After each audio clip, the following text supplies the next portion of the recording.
Salut la team Sorare, ça faisait longtemps, on se retrouve aujourd'hui pour deux choses. La première, vous dire que la chaîne reprend du service de manière plus régulière, et la seconde chose, pour une petite ouverture de récompense avec celle de la Game Week 318. Il y a 4 cartes à récupérer, une common et 3 cartes avec de la valeur monétaire intéressante puisqu'elle a notamment une T0, bref, je vais vous présenter ça juste après. Mais vraiment j'insiste sur le fait qu'il manque du monde sur le YouTube Sorare, je pense que vous êtes d'accord avec ça.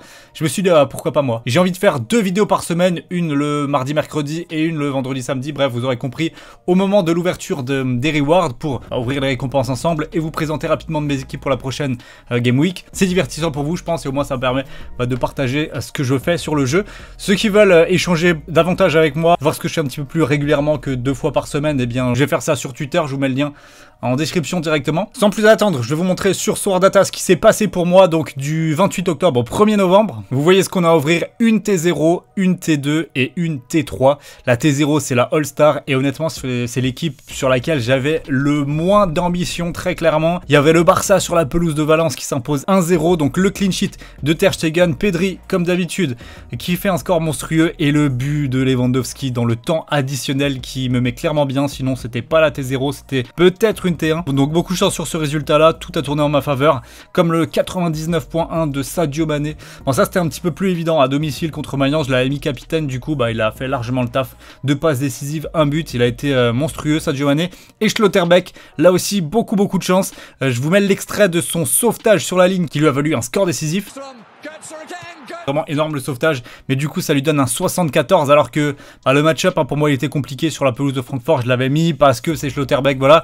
Au final j'ai eu raison, l'alignement des planètes sur cette équipe. Pas pour la gagne mais 443 points, franchement je suis content, je suis 30ème, c'est bien. Je suis à 32 points du podium, c'est les 70 premiers qui prennent une star. Plus dans la moyenne, ça devrait être une carte pas trop mal. La Challenger, j'avais beaucoup d'ambition, au final ça prend une T2. Déçu du score de Carlson parce que je pensais vraiment que la Z allait exploser Volendam. Au final la Z a pris un carton rouge très tôt dans la rencontre, donc ils ont quand même réussi à marquer 2 buts et Carlson fait une passe décisive, ça sauve le truc. Pareil, je pensais que Quincy Promes allait faire plus que ça. Très content, Enzo Fernandez, le boss, Otamendi pareil, Diogo Costa, ils prennent un but à la 80e, je crois, c'est vraiment dommage parce que là du coup ça aurait pu aller chercher bien mieux. Je finis qu'à 3 points de la T1, à 23 points de la T0, donc clairement la T0 elle était atteignable sur cette équipe je pense, mais ça s'est pas aligné, c'est comme ça.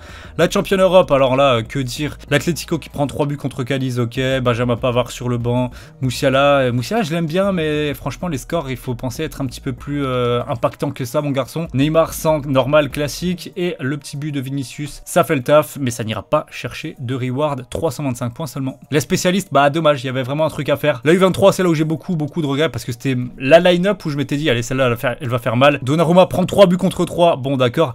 De Ligt il sort à la mi-temps, petite gêne musculaire. Virman seulement 55, franchement dommage Virman.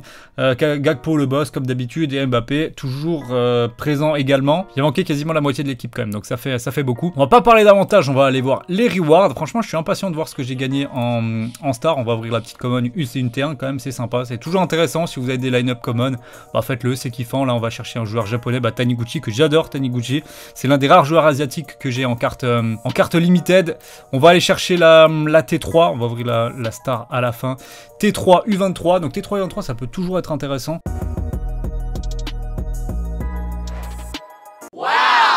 Ok, Ramon Sosa, il me semble que je crois que je l'ai déjà eu. Je crois que je l'ai déjà eu en reward Sosa.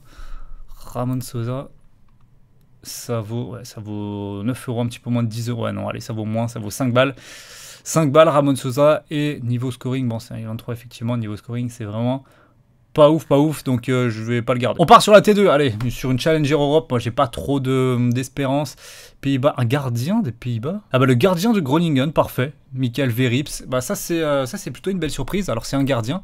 On va voir combien ça vaut. Généralement, les gardiens, ça vaut pas mal sur le jeu. Et ici, ça vaut 40 euros. Pourquoi pas, est-ce que ça joue? Par contre, il est DNP sur les derniers matchs, donc il est pas sub. Peut-être une blessure. Je pense pas qu'il va m'être utile. Je vais regarder si jamais il y a un retour qui est envisagé sur le joueur pour pouvoir leur rendre peut-être un meilleur timing.